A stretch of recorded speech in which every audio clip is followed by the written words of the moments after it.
Hello students, स्वागत है आपका गोल मंत्रा परिवार में। मैं नरेंद्र कुमार आपका बहुत बहुत स्वागत करता हूं।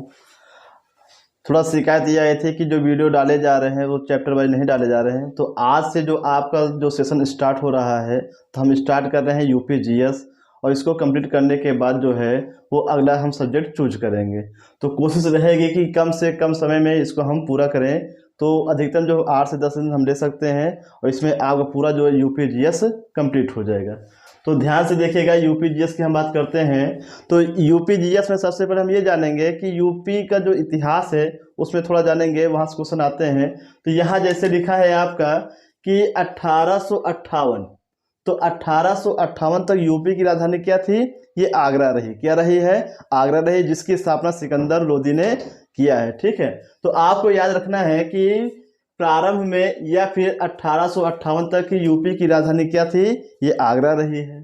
फिर उसके बाद हम आते हैं कि आगरा के बाद इसकी राजधानी हो जाती है 1857 की क्रांति के बाद। 1857 की क्रांति के बाद क्या हो जाती है? 1858 से ये यूपी की राजधानी हो जाती है इलाहाबाद, जिसका आज का नाम क्या है? प्रयागराज। क्या नाम है?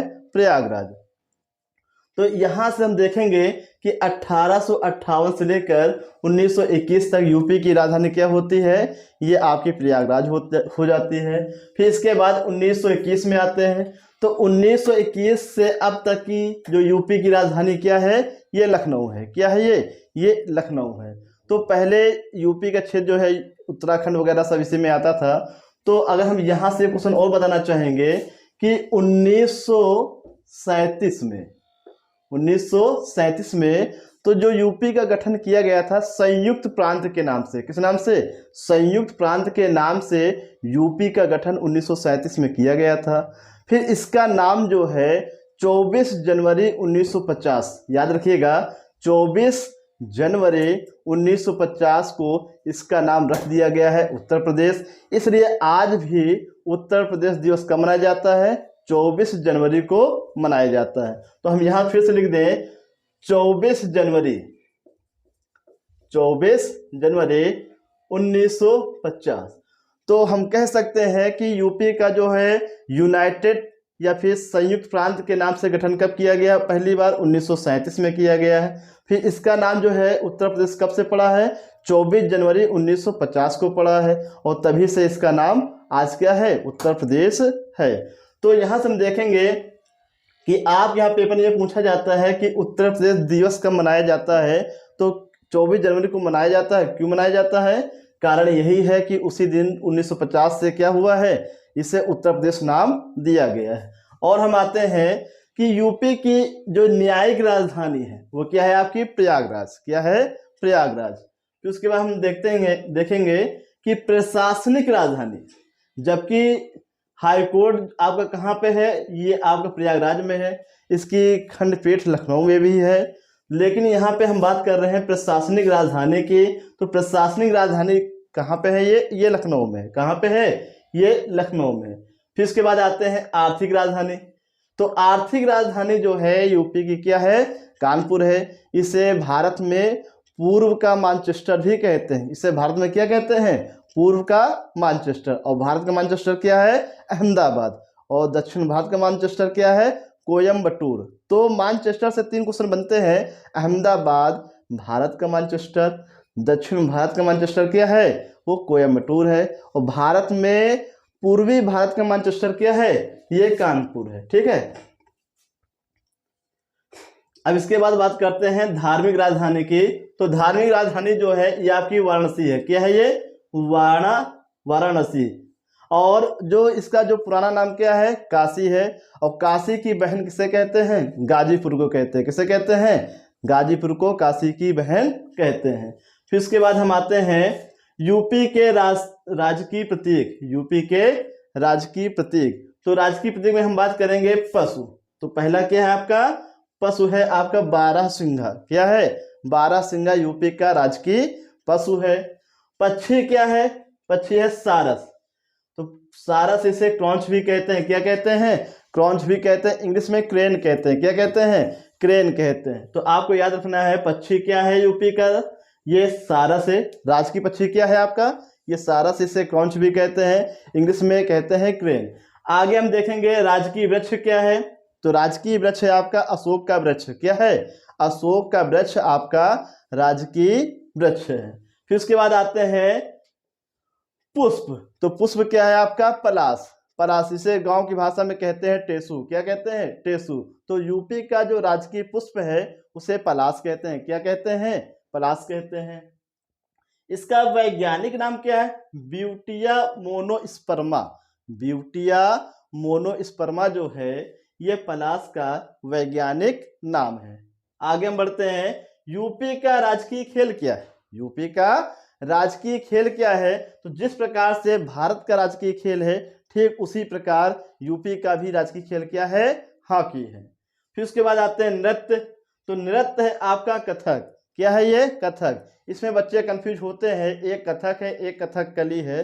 तो कथकली केरल की है और कथक कहाँ का है? यूपी का। इसको ऐसे भी याद रख सकते हैं, केरल की कली, केरल की कली अर्थात कथकली। तो केरल की कली से आप निकालेंगे कथकली। कथकली है आपका केरल का और यूपी का क्या है? ये कथक है। उसके बाद हम आएंगे भाषा से। तो क्वेश्चन ये भी पूछा जाता है कि हिंदी कैसी भाषा है? ये हमारी राजभाषा। कैसी भाषा है? राजभाषा है। और 1947 में इसे क्या है? राजभाषा के रूप में स्वीकार किया गया। अब दूसरा पॉइंट ये भी बनता है कि उत्तर प्रदेश की दूसरी राजभाषा क्या है? तो दूसरी राजभाषा है भैया क्या है? उर्दू है। क्या है? उर्दू है। और इसे स्वीकार किया गया है 1989 से, 1989 से इसे दूसरी राजभाषा के रूप में स्वीकार किया गया है। आगे देखते हैं कि यूपी का जो राजकीय चिन्ह क्या है? यूपी का राजकीय चिन्ह क्या है? तो यूपी का राजकीय चिन्ह एक वृत्त है, उसमें 3 प्रकार के चिन्ह बने हैं। तो पहले हम यहाँ बात करेंगे कि जो 2 मछलियां बनी हैं, जो 2 मछलियां बनी हैं ये अवध में मुस्लिम शासक का प्रतीक है। ये किसका प्रतीक है? अवध के मुस्लिम शासक का प्रतीक। फिर उसके बाद हम देखेंगे कि जो तीर धनुष बना है ये भगवान राम का क्या है? वो भगवान राम का प्रतीक है। किसका है? भगवान राम का प्रतीक है। फिर उसके बाद हम देखेंगे 3 तरंग लाइनें हैं। ये यूपी में गंगा और यमुना के बहाव का क्षेत्र या फिर उनको दर्शाया गया। किसको? गंगा और यमुना के बारे में बताया गया। अगर हम यहाँ बात करें यूपी, तो ये आपका यूपी है। अब हम यूपी के जो भौगोलिक विस्तार की बात करेंगे तो सबसे जो उत्तरी जिला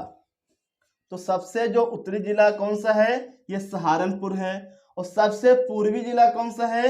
ये बलिया है। और सबसे पश्चिमी जिला तो ये आपका है शामली है। और सबसे दक्षिणी जिला क्या है? आपका सोनभद्र।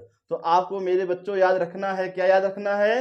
कि सबसे उत्तरी जिला है आपका सहारनपुर, सबसे पश्चिमी जिला है शामली है, और सबसे पूर्वी जिला क्या है? बलिया है, और सबसे दक्षिणी जिला क्या है? सोनभद्र है। अगर हम बात करें यूपी की सीमा रेखा उत्तर में किससे अलग होती है, तो यहाँ पे आपको याद रखना है शिवालिक श्रेणी। कहाँ से? शिवालिक श्रेणी। तो यहाँ आपका जो क्षेत्र कहलाता है भाभर एवं तराई क्षेत्र। और आप ऐसे जान सकते हैं कि नेपाल बॉर्डर से जो लगे यूपी के जिले हैं तो वो सब आते हैं किसमें? ये आते हैं उत्तर क्षेत्र में आते हैं। और यहाँ का जो एरिया कहला जाता है तराई क्षेत्र। और यहीं पे थारू जनजाति पाई जाती है जो दीपावली पर्व को शोक पर्व के रूप में मनाती है। फिर उसके बाद हम कहेंगे कि पूरब में सबसे पूर्वी जिला बलिया है। और यहाँ पे नदी कौन सी है? गंडक नदी। तो गंडक नदी जो है पूरब में क्या है? सीमा का निर्धारण करती है। फिर हम देखेंगे दक्षिण में, तो दक्षिण में जो सीमा का निर्धारण है ये यमुना नदी और विंध्य पर्वत करती है। कौन करती है? यमुना नदी और विंध्य पर्वत। फिर हम यहाँ आएंगे कि पश्चिम में जो सीमा का निर्धारण होता है वो किससे होता है? ये यमुना से होता है। ठीक है। अगर हम यहाँ बात करें कि शामली जो है, अभी हम आगे बताएंगे कि शामली ऐसा जिला बना है जो दिल्ली एनसीआर में शामिल किया गया है।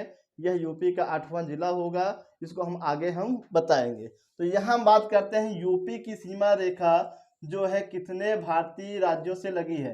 मतलब यूपी की सीमा रेखा जो है कितने अन्य राज्यों से लगी है। तो 8 राज्य हैं और 1 केंद्र शासित प्रदेश है। राज्य कितने हैं? 8 राज्य और 1 केंद्र शासित प्रदेश। तो यहाँ पे हम देखेंगे कि हिमाचल प्रदेश लिखे हैं और नीचे लिखे हैं मध्य प्रदेश। तो पहले हम हिमाचल प्रदेश को बताएंगे, फिर मध्य प्रदेश को बताएंगे। तो हिमाचल प्रदेश की सीमा रेखा जो है सबसे कम, तो क्वेश्चन अगर आपसे पूछ ले कि यूपी की सीमा रेखा सबसे कम किससे लगती है, तो आपका प्यारा सा जवाब होना चाहिए क्या होगा, हिमाचल प्रदेश। क्या होगा, हिमाचल प्रदेश। अगर हम बात करें कि यूपी की सीमा रेखा सबसे अधिक किस राज्य से लगती है, तो आपका प्यारा सा जवाब होगा एमपी। क्या होगा, एमपी। तो यहाँ हो जाएगा सबसे अधिक और वहां पे हो जाएगा सबसे कम। तो हिमाचल प्रदेश की सीमा रेखा जो है सबसे कम लगती है और एमपी की क्या लगती है, सबसे ज्यादा लगती है। तो ये हिमाचल प्रदेश हो गया। UK for Uttarakhand, HR for Haryana, Rajasthan, Bihar, Chhattisgarh, Jharkhand और एमपी। तो ये 8 राज्य ऐसे हैं जिनकी सीमा रेखा किससे लगती है, ये यूपी से लगती है। किससे लगती है, यूपी से लगती है। अब एक केंद्र शासित प्रदेश कौन है, तो आपसे बता दें तो जो केंद्र शासित प्रदेश है वो क्या है आपका, दिल्ली। क्या होगा, ये दिल्ली। तो इस प्रकार से हम कह सकते हैं 8 राज्य है और 1 केंद्र शासित प्रदेश है। 8 राज्य है और केंद्र शासित प्रदेश है। तो कुल मिलाकर कितने राज्य हो सकते हैं, तो ये आपके 9 हो जाएंगे। अगर पेपर में आ जाए कितने राज्य हैं, ऑप्शन में अगर 9 नहीं है तो आपका आंसर 8 होगा। क्या होगा, 8। तो आपको याद रखना है कि 8 राज्य हैं और 1 क्या है, केंद्र शासित प्रदेश है। ठीक है। अब हम बात करेंगे कि यूपी में हम अगर जैसे कहें कि विधानसभा है, लोकसभा है, कितने जिले हैं, तो उनके बारे में थोड़ा चर्चा कर लें। तो यूपी में जो लोकसभा की सीटें हैं भैया कितनी है, 80 है। कितनी है, 80, जो कि पूरे भारत में सभी राज्यों से हम तुलना करेंगे तो ये क्या है, सबसे अधिक है। तो यूपी में चाहे लोकसभा हो और चाहे आपका विधानसभा हो, चाहे आपका राज्यसभा हो, चाहे विधान परिषद हो और चाहे जिला हो, अगर हम इन पांचों में तुलना करें अन्य राज्यों से, तो अन्य राज्यों की अपेक्षा यूपी में क्या है, सभी चीजें सबसे ज्यादा है। तो हम यहाँ देखेंगे यूपी से लोकसभा की सीटें कितनी हैं, 80 हैं। कितनी है, 80 हैं। जबकि यहाँ जिला हम देखते हैं 75 है, लेकिन लोकसभा सीटें क्या हैं, ये ज्यादा है। कितनी है, 80 है। तो कहीं कहीं क्या होता है कि एक जिले में 2 या 3 लोकसभा हो जाते हैं। जैसे इलाहाबाद में क्या है, फूलपुर भी है और प्रॉपर इलाहाबाद भी है। तो क्या है, वहां पर भी 1 से अधिक क्या लोकसभा सीटें हैं, वही क्या होती हैं, लोकसभा सीटें बढ़ जाती हैं। तो इस प्रकार से लोकसभा सीटों की संख्या कितनी है, 80 है। जबकि जिले कितने हैं, 75 है। विधानसभा की कुल सीटें कितनी है, 403। कितनी होंगी, 403। राज्यसभा में जो है यूपी से कितनी सीटें हैं, 31 हैं। कितनी है, 31 हैं। और विधान परिषद में कितनी है, ये 100 सीटें हैं। तो 80 लोकसभा, 403 विधानसभा, 31 राज्यसभा, 100 विधान परिषद और 75 क्या है, ये जिला है। तो ये आपका बन गया है यूपी का जीएस। थोड़ा और क्वेश्चन बताएंगे आपको, तो यहाँ जगह कम होने के कारण हम तो यहाँ लिख देते हैं। एक आपका खीरी है, एक आपका है हापुड़ है, एक आपका है गोरखपुर है, गोरखपुर, और यहां लिख देते हैं एक मथुरा। तो 4 जिले हैं, यहां पर भी इनसे आपके क्वेश्चन बनते हैं। कौन सा, गोरखपुर, मथुरा, लखीमपुर खीरी और हापुड़। तो पहला जिला यहाँ पे लखीमपुर खीरी, यहाँ पे खीरी लिखा है, इसका नाम है लखीमपुर खीरी, जहां पे दुधवा नेशनल पार्क है। क्या है, दुधवा नेशनल पार्क। तो लखीमपुर खीरी क्षेत्रफल की दृष्टि से यूपी का सबसे बड़ा जिला है। क्वेश्चन आएगा कि यूपी का क्षेत्रफल की दृष्टि से सबसे बड़ा जिला कौन सा है, लखीमपुर खीरी। क्या होगा, लखीमपुर खीरी। अगर हम पूछें कि यूपी का क्षेत्रफल की दृष्टि से सबसे छोटा जिला कौन सा होगा, हापुड़ होगा। क्या होगा, हापुड़, जो कि दिल्ली एनसीआर में शामिल है, आगे हम बताएंगे। तो सबसे बड़ा जिला खीरी और सबसे छोटा जिला हापुड़।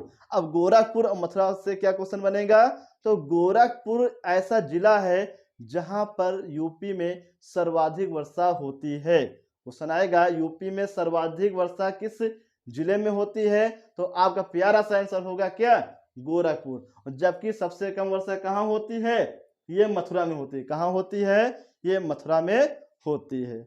तो इस प्रकार से आपका ये सेशन स्टार्ट हुआ है यूपीजीएस, और कोशिश रहेगी इसको हम कम से कम समय में पूरा कर दें, ताकि हम अगला सब्जेक्ट चूज करके क्या है, कम समय में क्या चैप्टर वाइज आपके जो जितने भी सिलेबस होंगे उनको पूरा करेंगे।